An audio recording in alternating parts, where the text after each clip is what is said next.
नमस्कार, मैं अखिल गुप्ता। आप देख रहे हैं न्यूज़ नेशन।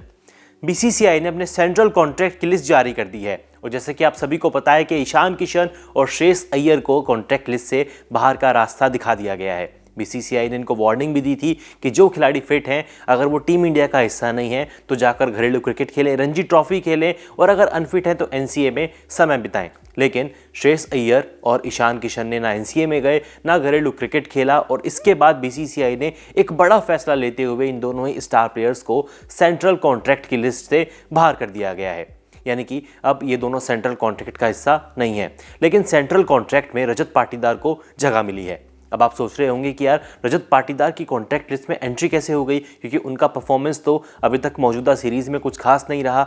इंग्लैंड के खिलाफ पाटीदार खेल रहे हैं लेकिन 3 मैचों में उनके बल्ले से ना कोई शतक निकला ना कोई अर्धशतक निकला। उनका एवरेज भी 11 से कम का है, यानी कि बेहद साधारण सा एवरेज है। 6 पारियों में 63 रन बनाए हैं। उसके बाद भी पाटीदार को ग्रेड सी का हिस्सा बनाया गया है। लेकिन कई फैंस के दिमाग में ये सवाल जरूर आ रहा है कि जब रजत पाटीदार को हिस्सा बनाया जा सकता है कॉन्ट्रैक्ट लिस्ट का, तो इसमें सरफराज खान और ध्रुव जुरैल को ये हिस्सा क्यों नहीं बनाया गया। ये वाकई में एक बड़ा सवाल है कि सरफराज खान और ध्रुव जुरैल को सेंट्रल कॉन्ट्रैक्ट क्यों नहीं मिला, जबकि इन दोनों खिलाड़ियों का परफॉर्मेंस अच्छा रहा और इन दोनों ने भारत को इंग्लैंड के खिलाफ टेस्ट सीरीज जिताने में एक बड़ा रोल भी प्ले किया। सरफराज खान की बात करें तो 2 मैचों में उन्होंने लगातार 2 अर्धशतक जड़े, जबकि ध्रुव जुरैल रांची टेस्ट के सबसे बड़े हीरो बनकर सामने आए थे। रांची टेस्ट में उन्होंने मुश्किल परिस्थितियों में पहली पारी में 90 और दूसरी पारी में नाबाद 39 रनों की शानदार पारी खेली और भारत को 5 विकेट से जीत भी दिलाई। लेकिन इन दोनों युवा खिलाड़ियों को उसके बाद भी सेंट्रल कॉन्ट्रैक्ट में कोई जगह नहीं मिली है।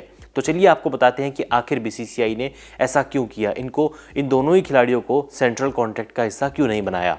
दरअसल सेंट्रल कॉन्ट्रैक्ट के कुछ नियम हैं और बीसीसीआई के नियमों के अनुसार किसी भी प्लेयर को सेंट्रल कॉन्ट्रैक्ट देने से पहले उस प्लेयर के नाम कम से कम 3 टेस्ट मैच होने चाहिए, यानी कि उसने 3 टेस्ट मैच खेले हों या फिर उस खिलाड़ी ने कम से कम 10 वनडे या फिर 10 T20 इंटरनेशनल मुकाबले खेले हों। अब सरफराज और जुरैल ने ना तो 10 वनडे खेले हैं और ना ही 10 T20 इंटरनेशनल मैच खेले हैं। हालांकि इन दोनों ने टेस्ट क्रिकेट खेला है और टेस्ट क्रिकेट भी केवल 2-2 मैच खेले हैं, यानी कि इन दोनों के टेस्ट मैच भी 3 मैच से कम हैं। इसी के चलते इन दोनों ही खिलाड़ियों को सेंट्रल कॉन्ट्रैक्ट का हिस्सा नहीं बनाया गया है। एक बार फिर से आपको बता दें कि बीसीसीआई का जो नियम है वो ये कहता है कि आप किसी भी खिलाड़ी को कम से कम 3 टेस्ट मैच खेलना अनिवार्य है या फिर उसने 10 वनडे और 10 T20 मैच खेले हों, उसी के बाद आपको सेंट्रल कॉन्ट्रैक्ट का हिस्सा बनाया जाएगा। लेकिन जुरैल और सरफराज ने अभी तक ऐसा नहीं किया है। दोनों ही खिलाड़ियों ने केवल 2-2 टेस्ट मैच खेले हैं, जिसके चलते इनको सेंट्रल कॉन्ट्रैक्ट का टिकट नहीं मिला है। उम्मीद है कि आने वाले समय में ये जल्दी सेंट्रल कॉन्ट्रैक्ट का हिस्सा होंगे। अभी तक सरफराज और जुरैल केवल 2-2 मैच ही खेल सके हैं। तो ये रही सेंट्रल कॉन्ट्रैक्ट की वजह कि सरफराज और जुरैल को क्यों इसका हिस्सा नहीं बनाया गया। बात अगर अभी तक के सेंट्रल कॉन्ट्रैक्ट की करें, ग्रेड A+ में शामिल किए गए खिलाड़ियों में रोहित शर्मा, विराट कोहली, जसप्रीत बुमराह और रविंद्र जडेजा हैं, जबकि ग्रेड A में आर अश्विन, मोहम्मद शमी, मोहम्मद सिराज, केएल राहुल, शुभमन गिल और हार्दिक पांड्या को जगह मिली है।